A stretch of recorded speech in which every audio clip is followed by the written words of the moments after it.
श्री कृष्णाय वासुदेवाय नमः। आप सभी भक्तों को योगिनी एकादशी की हार्दिक शुभकामनाएं। आज मैं आपको बता रही हूँ कि योगिनी एकादशी व्रत जो है 11 जुलाई शनिवार को रखा जाएगा। इसके व्रत करने मात्र से जो है हमें सहस्त्र पापों से मुक्ति मिल जाती है। योगिनी एकादशी व्रत की पूजा विधि मैं आपको बता रही हूँ और उसकी कथा भी बता रही हूँ, तो ध्यान से सुनिएगा। कथा को बीच में स्किप मत कीजिएगा। जो कि कथा को बीच में छोड़ता है वह पाप का भागी बनता है। तो मेरे साथ कथा पूरी सुनिएगा। आषाढ़ कृष्ण पक्ष धर्मराज युधिष्ठिर बोले, हे जनार्दन, अब आप कृपा करके आषाढ़ माह के कृष्ण पक्ष की एकादशी का नाम तथा महात्म्य क्या है सो सब वर्णन कीजिए। श्री कृष्ण भगवान बोले, हे राजन, आषाढ़ माह के कृष्ण पक्ष की एकादशी का नाम योगिनी है। इसके व्रत से समस्त पाप नष्ट हो जाते हैं और यह इस लोक में भोग तथा परलोक में मुक्ति देने वाली है। हे राजेश्वर, यह एकादशी तीनों लोकों में प्रसिद्ध है। मैं आपसे पुराणों में कही हुई एक कथा कहता हूँ, उसे ध्यानपूर्वक सुनो। अलकापुरी नाम की नगरी में एक कुबेर नामक राजा राज्य करता था। वह शिव भक्त था। उसकी पूजा के लिए एक माली पुष्प लाया करता था। उसकी विशालाक्षा नाम की अत्यंत सुंदर सी स्त्री थी। किसकी थी वह पत्नी? उस माली की। एक दिन वह मानसरोवर से पुष्प ले आया, परंतु कामासक्त होने के कारण पुष्पों को रखकर स्त्री के साथ रमण करने लगा और दोपहर तक नहीं आया। जब राजा कुबेर को उसकी राह देखते देखते दोपहर हो गई तो उसने क्रोधपूर्वक अपने सेवक को आज्ञा दी कि तुम लोग जाकर हेममाली का पता लगाओ कि वह अभी तक क्यों नहीं आया पुष्प लेकर। जब यक्षों ने उसका पता लगाया तो वे कुबेर के पास आकर कहने लगे, हे राजन, वह माली अभी तक अपनी स्त्री के साथ रमण कर रहा है। यक्षों की इस बात को सुनकर कुबेर ने हेममाली को बुलाने की आज्ञा दी। हेममाली राजा कुबेर के सम्मुख डर से कपकपाता हुआ उपस्थित हुआ और प्रणाम किया।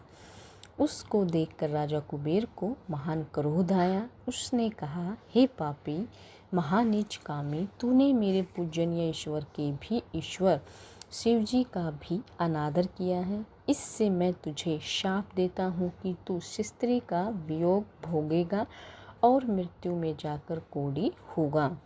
कुबेर के शाप के प्रभाव से वह उसी क्षण स्वर्ग से पृथ्वी पर जा गिरा और कोढ़ी हो गया। उसकी स्त्री भी उसी समय अंतर्ध्यान हो गई। मृत्यु लोक में जाकर उसने महान दुख भोगे, परंतु शिवजी की भक्ति के प्रभाव से उसकी बुद्धि मलिन न हुई। वह हिमाचल पर्वत की ओर चला दिया।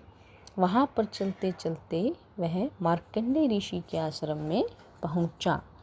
वह ऋषि जो है अत्यंत वर्द और तपस्वी थे, यानी तपस्वी थे। उनको देखकर वह हेममाली वहाँ गया और उनको प्रणाम करके उनके चरणों में गिर पड़ा। उसको देखकर मार्कंडेय ऋषि बोले कि तूने कौन से कुकर्म किए जिससे तू कोढ़ी हुआ और महान दुख भोग रहा है। इस पर हेममाली बोला, हे मुनि, मैं यक्षदान कुबेर का सेवक हूँ। मैं राजा की पूजा के लिए नित्य पुष्प लाया करता था। एक दिन अपनी स्त्री के साथ विहार करते करते मुझे देर हो गई और दोपहर तक पुष्प लेकर नहीं पहुंच सका। उन्होंने मुझे शाप दिया कि तू अपनी स्त्री का वियोग भोग और मृत्यु में जाकर कोढ़ी बनकर दुख भोग। इससे मैं कोढ़ी हो गया और महान दुख भोग रहा हूँ। अतः आप कोई ऐसा उपाय बताइए जिससे मेरी मुक्ति हो। इस पर मार्कंडेय ऋषि बोले कि हे भाई, तूने मेरे सम्मुख सत्य वचन कहे हैं, इसीलिए मैं तेरे उद्धार के लिए एक व्रत बतलाता हूँ।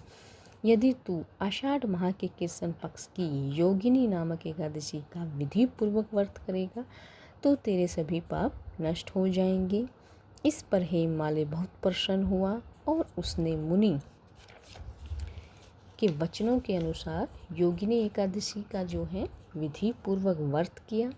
इस के प्रभाव से वह फिर अपने पुराने रूप में आ गया और अपनी शस्त्री के साथ विहार करने लग गया। हे राजन, इस योगिनी की कथा का फल 88 सहस्त्र ब्राह्मणों को भोजन कराने के बराबर है।